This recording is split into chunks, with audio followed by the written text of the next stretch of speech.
Hey YouTube, what's up? It's Ian with ISL Media. Hope you guys are having a marvelous day. It's absolutely beautiful in Ohio, and today I'm going to be bringing you the third and final fish tank talk. Today I'm going to be going over my 20-gallon.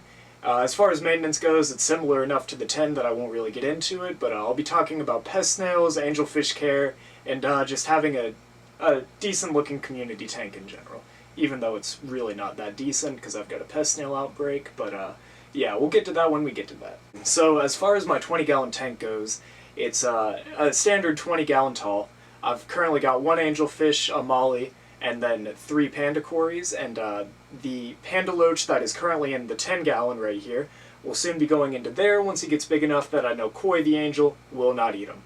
Because the last thing anybody wants is a $15 fish getting eaten by yet another larger fish. It's a kind of planted tank, not too heavily planted right now. I've got a bit of a outbreak from some seeds I bought. I know I shouldn't have bought the seeds. I learned that they were a scam after the fact, but I mean, what can you do? I spent $1.50 on them. Big whoop if I'm out $1.50. But yeah, so let's get right to the tank, and I'll be showing you guys all the fish and talking about the pest snails. So here I've got the 20-gallon community with the centerpiece himself, Mr. Koi, and then my black molly, which I originally misnamed, but her name is Ebony, simply because she's a black molly. And then I've got 2 panda cories and 1 bandit cory, which is a lot like a panda cory, very similar other than a little black stripe on his back. But as you guys can see, I've currently got a bit of a pest snail problem. But in my case, it's really not a problem.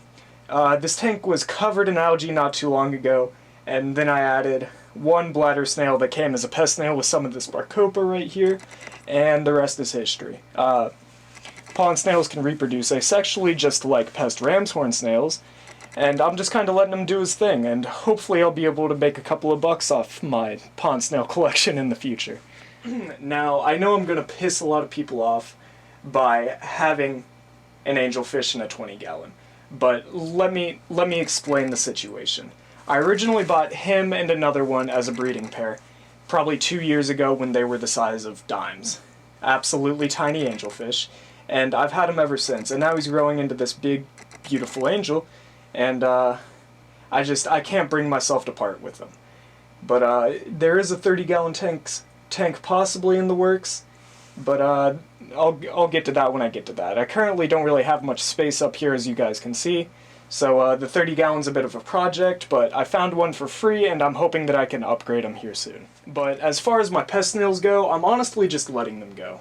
It provides a healthy little snack for these 2 guys if they feel like munching on a baby ram's horn, and on top of that, they're doing a phenomenal job of keeping this tank algae-free, which is less work that I have to do in the end. Like I said earlier, maybe if I'm lucky I'll be able to make a couple of dollars off of the snails themselves. As far as maintenance on this tank goes, it's the same as my 10-gallon behind the camera. I normally just gravel vac it out once or twice a week, keep the things looking good. I haven't done it recently because I've been really busy with school exams, but yeah. These guys are absolutely great. 20% water change every 2 weeks. It's not that much, but I've only got 5 fish here in this 20-gallon, and I feed them pretty lightly because I know overfeeding is a big problem. But yeah, it's just a nice little 20-gallon community tank.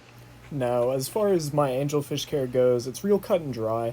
I like to feed them a pretty balanced diet of just some tropical fish flakes, some shrimp, sinking shrimp pellets, and then the occasional dose of bloodworms.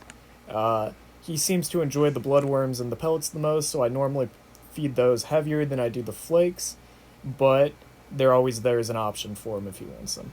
But yeah, that about does it for the Angelfish Care. He's just as easy as any other tropical fish. They're a lot more hardier than they originally let on, but yeah, it's pretty cut and dry, and hope that helps. Now, the final topic on this take I wanted to talk about was black hairgrass algae. Black hairgrass algae itself is a real nasty algae. It can easily choke out other plants for life and cause all kinds of problems, but I found a way to combat it.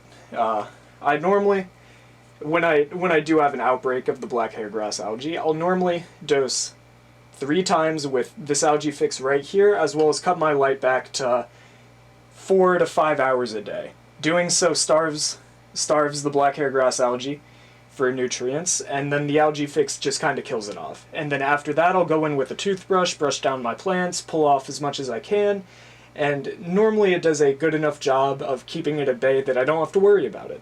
But yeah, so if anybody else is struggling with black hairgrass algae, just follow what I do, cut back your light, add a little bit of API algae fix once every 3 days for around a week, and it should get rid of the problem for you. So yeah, guys, that's my 20-gallon tank. I hope you enjoyed it, and that about does it for this video, but I gotta piece you into my next video. So, as you can see behind me, I've got this beautiful styrofoam container, which I just got today, and we're gonna hope everything goes smoothly, but I've got a surprise for you in the next video, and it's a saltwater surprise, so stay tuned. But yeah, I hope you guys enjoy. Make sure to like, subscribe, comment, all that good stuff. And I'll be back next week, or even possibly this week, with yet another video talking about some actual specifics. Hoping you guys learn more, and hopefully learning some more myself. So yeah, hope everybody's having a great day, and that does it for this video. Peace.